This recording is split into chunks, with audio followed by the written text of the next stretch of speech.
C'est, comment dirais-je, la matérialisation du symbole de la grève de l'automne 95 hein, des cheminots, donc avec la torche allumée et le tous ensemble, hein, le symbole de cette action de 3 grèves, de 3 semaines de grève qui a été payante, qui a produit des résultats. Voilà.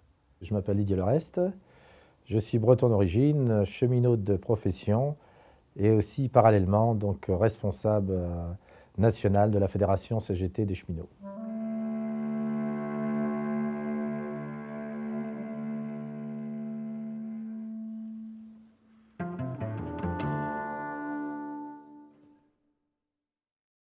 Alors bon, moi je suis syndiqué à la CGT depuis 1975. Bon, il y a des événements qui me restent marqués, comme par exemple cette grève de 12 jours en 1979 où les CRS occupaient nos locaux à la gare de Lyon.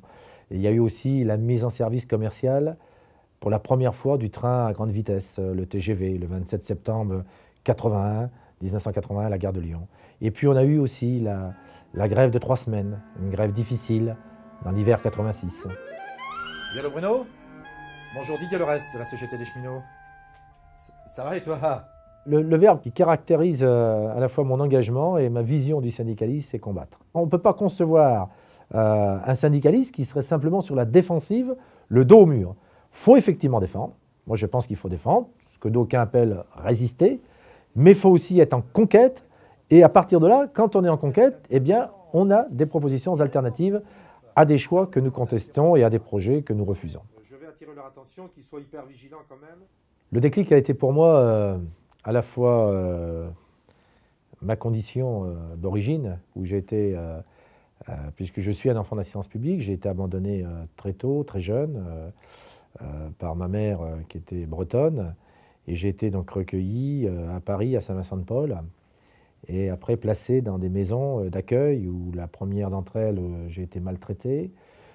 Tout ça, après recueilli par des gens formidables, des paysans nivernais qui m'ont donné une éducation, qui m'ont encadré, qui m'ont guidé dans mon enfance, mon adolescence.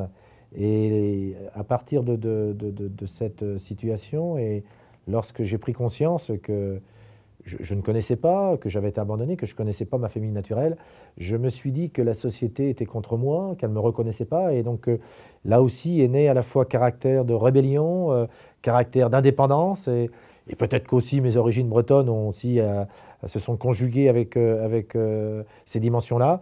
Et j'ai toujours été à la fois porté contre les injustices sociales. Et lorsque je suis rentré en activité professionnelle, je n'ai pas supporté qu'on travaillait dans un atelier d'usinage, dans des conditions de Zola.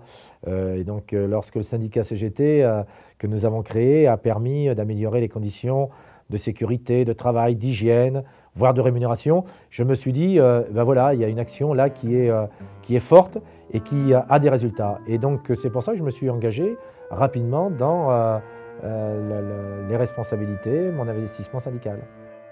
Je sais que je dois beaucoup quand même au collectif, je dois beaucoup à ceux qui m'ont recueilli, je dois, quand j'ai été abandonné, je dois beaucoup aussi, je le dis, hein, à la CGT, hein, pour ce qui concerne l'organisation syndicale, qui a été un peu ma deuxième famille, il faut bien le reconnaître. Hein.